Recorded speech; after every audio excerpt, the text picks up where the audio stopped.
16절부터 20장 6절까지 말씀입니다. 이사야 19장 16절부터 20장 6절까지 말씀을 저와 여러분들이 한 절씩 교독하겠습니다.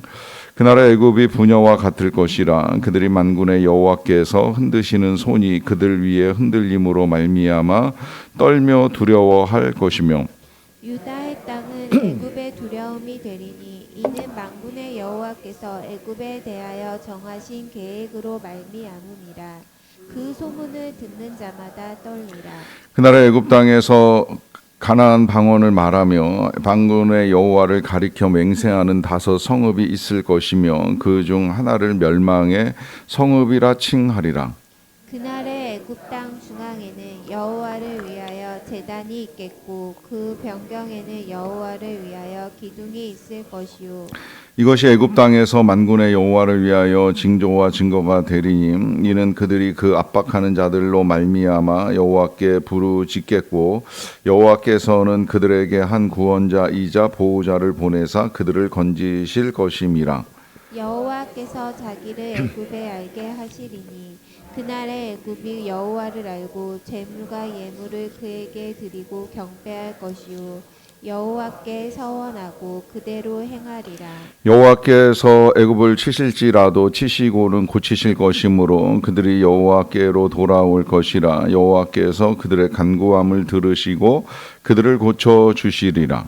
그날에 애굽에서 아수르로 통하는 대로가 있어 아수르 사람은 애굽으로 가겠고 애굽 사람은 아수르로 갈 것이며 애굽 사람이 아수르 사람과 함께 경배하리라. 그 날에 이스라엘이 애굽 및 아수르와 더불어 셋이 세계 중에 복이 되리니 이는 만군의 여호와께서 복 주시며 이르시되 내 백성 애굽이여 내 손으로 지은 아수르여 나의 기업 이스라엘이여 복이 있을지어다 하실 것입니다. 아수르의 사로군 왕이 다르단을 아스돗으로 보내매 그가 와서 아스돗을 쳐서 취하던 해니라.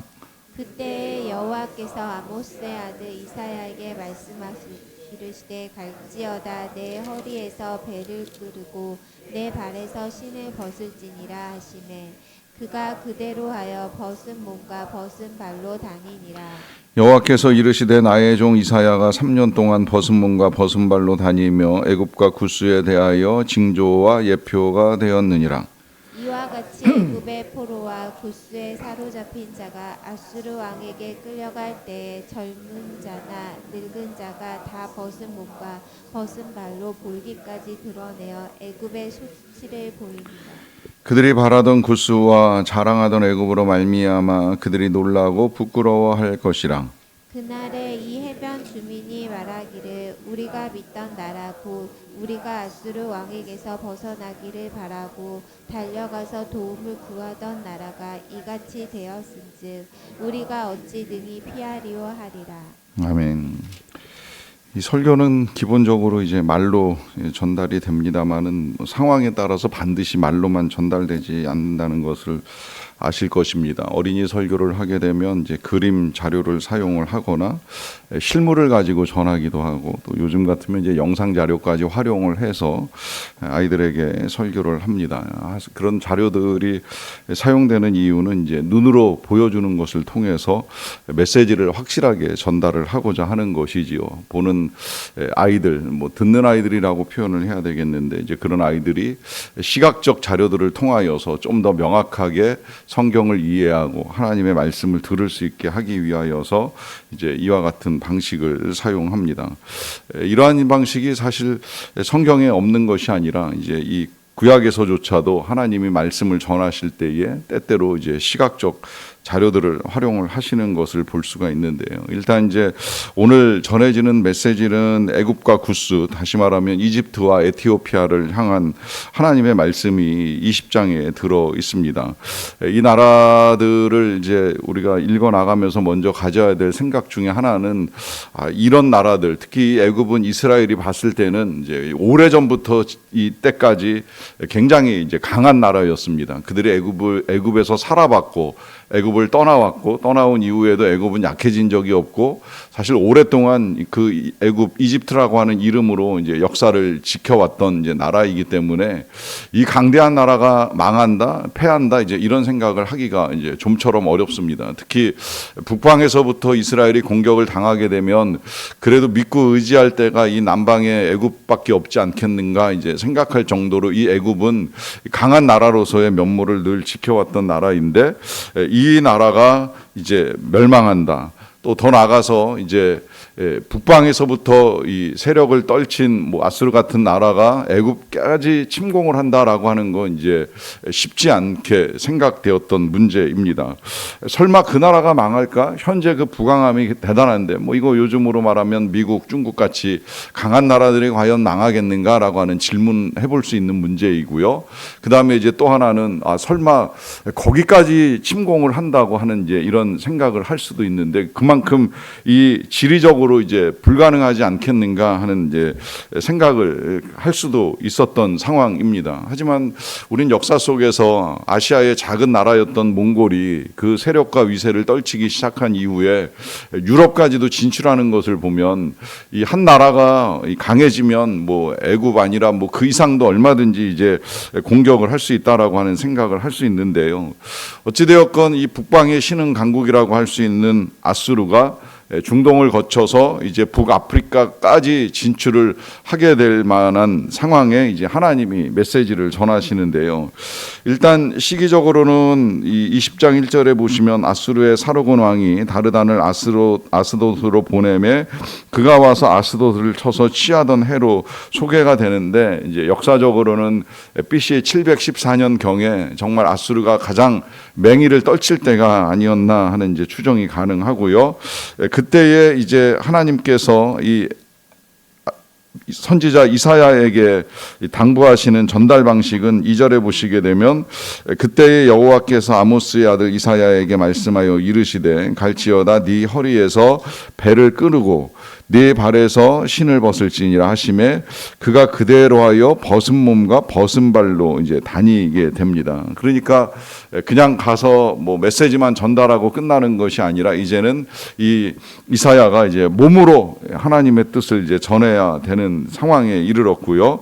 그래서 3절에 보시면 여호와께서 이르시되 나의 종 이사야가 3년 동안 벗은 몸과 벗은 발로 다니며 애굽과 구스에 대하여 징조와 예표가 되었느니라 라고 하면서 3년이라고 하는 기간 동안에 이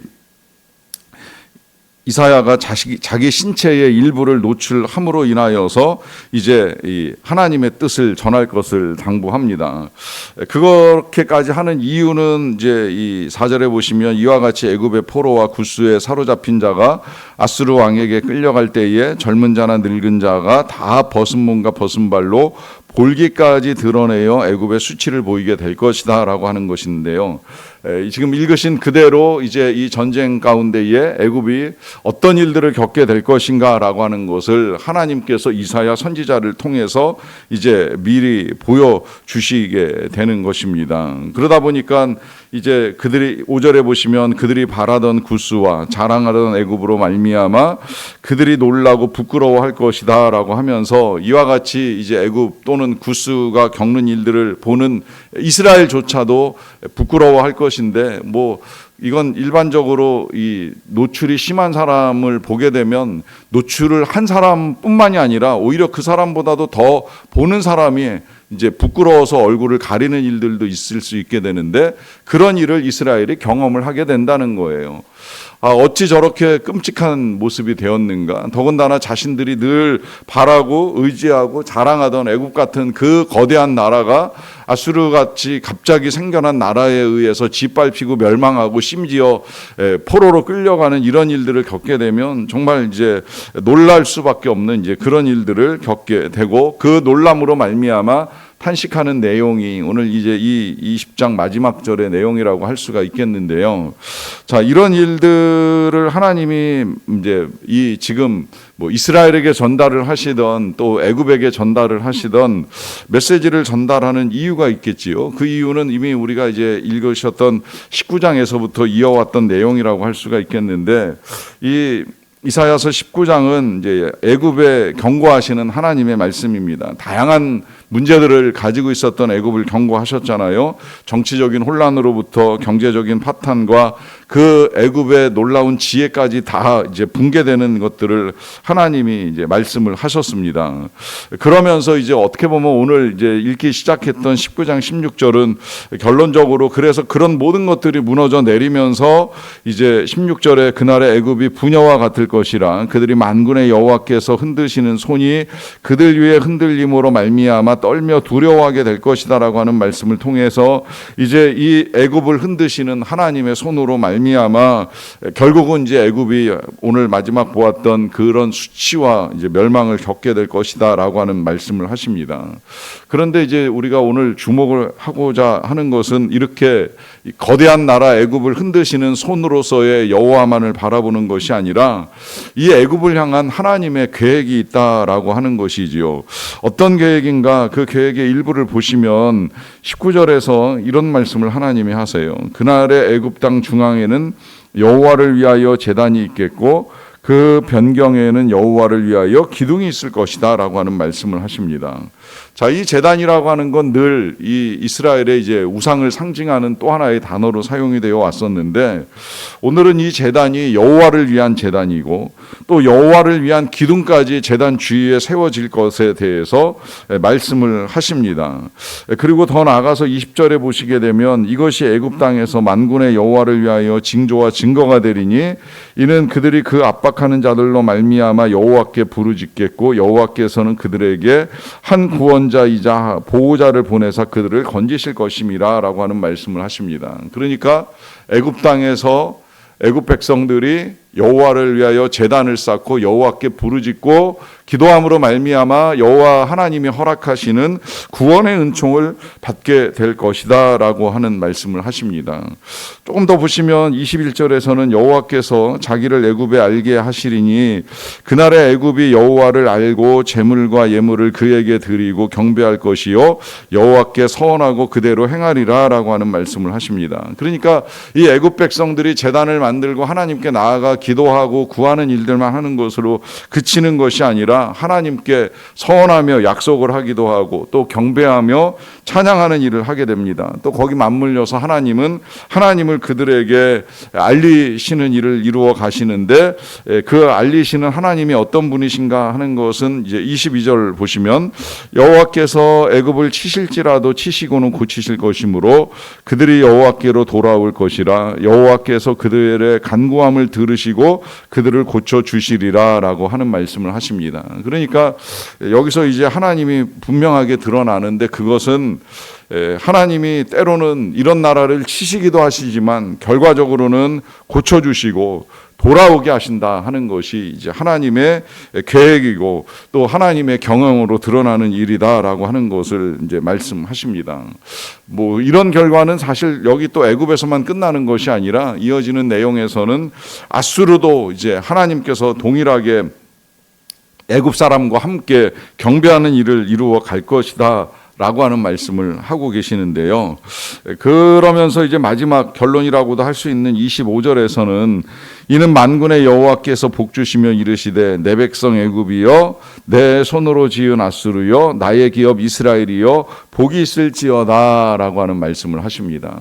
결국 여기서 하나님은 이스라엘뿐만이 아니라 애굽도 아수르도 다 하나님의 백성이고 하나님이 지으셨다는 사실을 강조하시면서 이제 그 가운데 특별히 이스라엘이 하나님의 기업이 되어서 출발을 하였고 이 기업된 이스라엘로 말미암아 결국은 애굽이든 아수르든 심지어 모든 열방이 하나님께로 돌아오게 될 것이다 라고 하는 말씀을 하고 계십니다. 이유는 분명하지요. 하나님은 열방의 주인이시고 만국의 왕이시기 때문입니다. 그리고 하나님의 계획은 이스라엘만이 아니라 혹 기독교인만이 아니라 모든 만국의 만민들이 다 하나님께로 돌아오는 구원함을 입고자 하시는 것입니다. 그런데 문제는 이제 이렇게 하나님의 계획이 크고 귀하다 할지라도 이것을 아는 사람이 많지 않아요. 이제 그러다 보니까 하나님이 이제 이 시대에는 이사야를 보내시면서 그에게 하나님의 뜻을 열방에 전하게 하셨어요. 이사야 선지자 뿐만 아니라 이제 이 뒤에 이어지는 예레미야, 에스겔 같은 경우는 꼭 이스라엘만을 향한 메시지를 전하는 것이 아니라 열방을 향한 메시지를 전하고 계시고요. 그 열방을 향한 메시지를 전하시는 이유는 이 모든 것들, 모든 나라들의 주인이 하나님이시기 때문입니다. 그런데 문제는 듣지를 않는다는 거죠. 안 듣는 건 이방 나라들뿐만이 아니라 이제 이스라엘조차도 잘 듣지를 않아요. 아니 어떤 때 여기 지금 이 아수르가 구원을 받는다. 이 아수르가 한때 굉장히 이스라엘을 힘들게 하고 괴롭혔던 나라인데 구원을 받는다.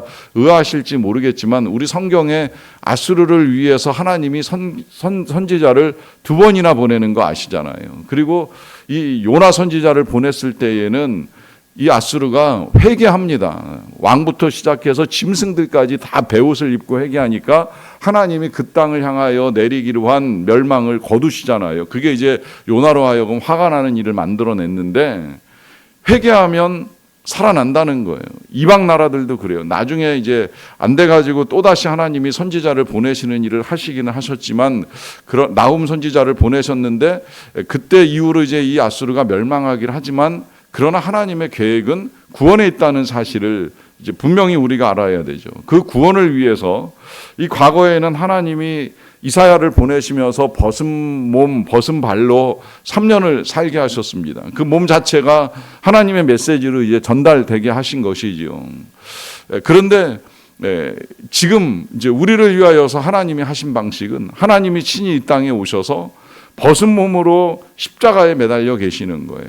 이 십자가에 매달리신 하나님의 아들 예수 그리스도를 사람들이 보든지 아니 보든지 주님은 손 벌리고 매달리셔서 내게로 오라고 내가 용서하고 내가 구원하리라라고 하는 뜻을 전하고 계십니다. 아무리 사람들이 무시하고 외면하며 살아갈지라도 주님은 여전히 우리를 사랑하고 계신다는 사실을 십자가를 통해서 우리에게 보여주십니다. 그 십자가는 예수님이 수치와 부끄러움을 당하신 자리이기는 한데요. 여러분 이것이 어떻게 보면 예수님의 수치와 부끄러움으로 끝날 일이지만 실상 그 예수님의 수치와 부끄러움으로 말미암아 내가 은혜를 입고 구원을 받은 하나님의 자녀라는 사실을 받아들이지 못하면 결국 우리의 수치요 우리의 부끄러움이 됩니다. 왜냐하면 죄는 부끄러운 일이잖아요. 그리고 그 죄가 지금이야 숨겨져 있을지 모르겠지만 하나님 앞에서 노출되고 드러날 때 얼마나 창피하고 망신스러운 일이 되겠습니까? 그런데 그런 우리들을 향하여 대신 수치를 겪으신 우리 예수 그리스도께서 우리를 용서하시고 나서 오늘 하나님이 말씀을 하십니다. 내 백성 내가 지은 자 내 기업들이라. 주님이 우리를 이렇게 불러주고 계십니다. 그리고 그 부르심 끝에 복이 있을지어다라고 말씀하시는 이 말씀대로 우리 오늘 하나님께서 우리에게 베풀어 주시는 구원의 복도 받으시고 또 삶에 필요한 은혜도 누릴 수 있는 저와 여러분 다 되시기를 간절히 축원합니다. 기도하겠습니다. 사랑과 은혜가 풍성하신 아버지 하나님 감사합니다. 오늘도 하나님의 은혜 가운데 하루를 시작합니다. 연일 계속되는 무더위 속에서도 우리가 지치거나 게을러지지 아니하고 이 아침을 깨우며 하나님과 함께 하루를 시작할 수 있게 하여 주셔서 진심으로 감사를 드리옵나이다. 우리를 위하여 부끄러움과 수치를 무릅쓰고 십자가에서 구원의 은총을 이루어 주신 하나님의 사랑을 진심으로 감사드리옵나이다. 그 구원의 은혜가 오늘도 우리에게 임하였기에 우리가 하나님의 자녀로 하나님 앞에 나와 애굽 백성들처럼 기도와 간구로 서원하며 하나님께 우리의 소원을 아뢰옵나니 하나님 긍휼히 여기시고 주의 백성들에게 은총을 내려 주시옵소서. 복이 있을지어다라고 말씀하시는 하나님의 약속대로 기도하는 주의 백성들의 삶에 필요한 복과 은혜가 임하기를 간절히 원합니다. 그와 같은 은혜가 임할 때에 우리가 잊지 아니하게 하여 주시옵소서.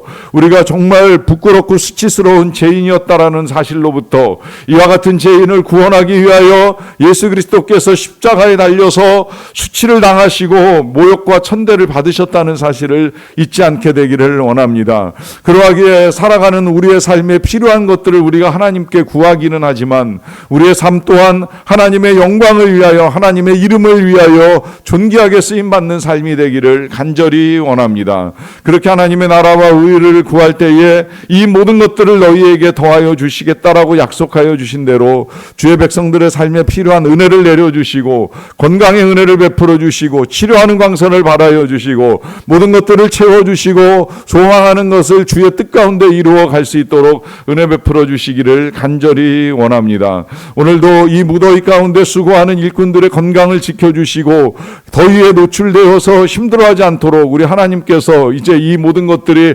물러가고 다시금 서늘한 가을이 우리에게 이룰 수 있도록 만물을 선하게 다스려 주시기를 간절히 원합니다. 열방에서 수고하시는 모든 선교사님들도 강건하게 붙들어 주시고 부르심을 따라 수고하고 땀 흘릴 때에 그 땅에 아름다운 추수의 열매, 구원의 열매가 열방 가운데서 거두어지는 역사가 나타나게 하여 주시옵소서. 모든 것 감사드리옵고 예수님의 이름으로 기도하옵나이다.